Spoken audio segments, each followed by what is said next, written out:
പരിശുദ്ധ ബലിയർപ്പണത്തിലേക്ക് നമ്മൾ വന്നിരിക്കുകയാണല്ലോ. നമ്മൾ കയ്യിൽ ഫോണ് ഉള്ളവരെന്ന് കരമുയർത്താവോ? ഫോണുള്ളവർ, അല്ലെങ്കിൽ ഫോണ് മുറിയിൽ വെച്ചിട്ട് വന്നവരെന്ന് കരമുയർത്താവോ? മുറിയിൽ, ഫോൺ മുറിയിൽ അവർക്ക് സ്വസ്ഥമായിട്ടിരിക്കാം.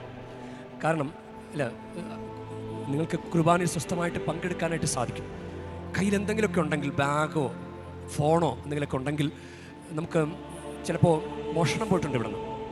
അപ്പോൾ നമുക്ക് ആ തരത്തിൽ നമുക്ക് അസ്വസ്ഥത ഉണ്ടാകാം, അല്ലെങ്കിൽ ഫോൺ ഉപയോഗിക്കാനുള്ള ടെൻഡൻസി ഉണ്ടാകും. ഇന്നത്തെ സുവിശേഷത്തിൽ ഈശോ പറയുന്നത്, നിങ്ങൾ വടിയെടുക്കരുത്, സഞ്ചി എടുക്കരുത്, ഇങ്ങനെ പണം കൊണ്ടുപോകരുത്, രണ്ട് ഉടുപ്പെടുക്കുക, ഇങ്ങനെ ചില കാര്യങ്ങൾ എടുക്കരുത് എന്ന് പറയാം. അത് ക്രിസ്തുവിനെ അനുഗമിക്കാൻ, നന്നായിട്ട് അനുഗമിക്കാൻ വേണ്ടിയിട്ടാണ്. അപ്പോൾ ഈ പരിശുദ്ധ കുർബാന സമയത്ത് 1 മണിക്കൂർ സമയം കർത്താവിനോട് കൂടെ നന്നായിട്ട് പറ്റി നിന്ന് ഒട്ടിച്ചേർന്ന് ബലിയർപ്പിക്കാനായിട്ടുള്ള കൃപയ്ക്ക് വേണ്ടി നമുക്ക് പ്രത്യേകം പ്രാർത്ഥിക്കാം. കയ്യിലൊന്നുമില്ലെങ്കിൽ, ഫോണൊന്നുമില്ലെങ്കിൽ, ഏകാഗ്രതയോടുകൂടെ കർത്താവിനെ തന്നെ നോക്കിയിരുന്ന് ബലിയർപ്പിക്കാനായിട്ട് സാധിക്കും. അങ്ങനെ നിങ്ങൾക്ക് സാധിക്കട്ടെ.